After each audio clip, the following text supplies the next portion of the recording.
اور خدا کی روح عزریہ بن عود پر نازل ہوئی، اور وہ آسا سے ملنے کو گیا، اور اس نے کہا، اے آسا اور سارے یہودا اور بنیامین، میری سنو، خداوند تمہارے ساتھ ہے جب تک تم اس کے ساتھ ہو، اور اگر تم اس کے طالب ہو تو وہ تم کو ملے گا، پر اگر تم اسے ترک کرو تو وہ تم کو ترک کرے گا۔ اب بڑی مدت سے بنی اسرائیل بغیر سچے خدا اور بغیر سکھانے والے کاہن اور بغیر شریعت کے رہے ہیں، پر جب وہ اپنے دکھ میں خداوند اسرائیل کے خدا کی طرف پھر کر اس کے طالب ہوئے تو وہ ان کو مل گیا، اور ان دنوں میں اسے جو باہر جاتا تھا اور اسے جو اندر آتا تھا مطلق چین نہ تھا، بلکہ ممالک کے سب باشندوں پر بڑی اذیتیں تھیں، قوم قوم کے مقابلہ میں اور شہر شہر کے مقابلہ میں پس گئے، کیونکہ خداوند نے ان کو ہر طرح مصیبت سے تنگ کیا۔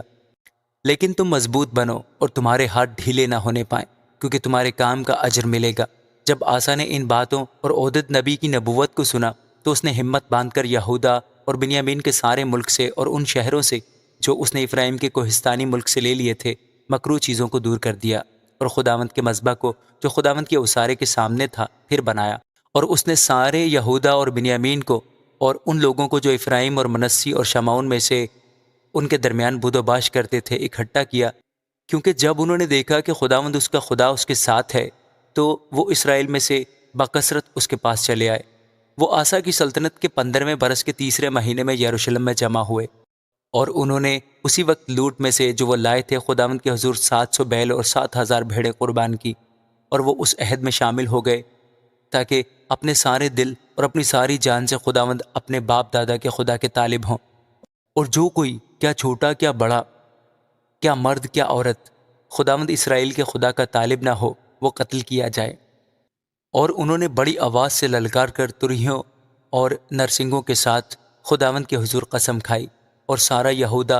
اس قسم سے باغ باغ ہو گیا، کیونکہ انہوں نے اپنے سارے دل سے قسم کھائی تھی اور کمال آرزو سے خداوند کے طالب ہوئے تھے، اور وہ ان کو ملا، اور خداوند نے ان کو چاروں طرف امان بخشی۔ اور آسا بادشاہ کی ماں ماکا کو بھی اس نے ملکہ کے منصب سے اتار دیا، کیونکہ اس نے یسیرت کے لیے ایک مکروہ بت بنایا تھا۔ سو آسا نے اس کے بت کو کاٹ کر اسے چور چور کیا اور وادی قدرون میں اس کو جلا دیا، لیکن اونچے مقام اسرائیل میں سے دور نہ کیے گئے۔ تو بھی آسا کا دل عمر بھر کامل رہا، اور اس نے خدا کے گھر میں وہ چیزیں جو اس کے باپ نے مقدس کی تھیں اور جو کچھ اس نے خود مقدس کیا تھا داخل کر دیا، یعنی چاندی اور سونا اور ظروف۔ اور آسا کی سلطنت کے 35ویں سال تک کوئی جنگ نہ ہوئی۔ آمین۔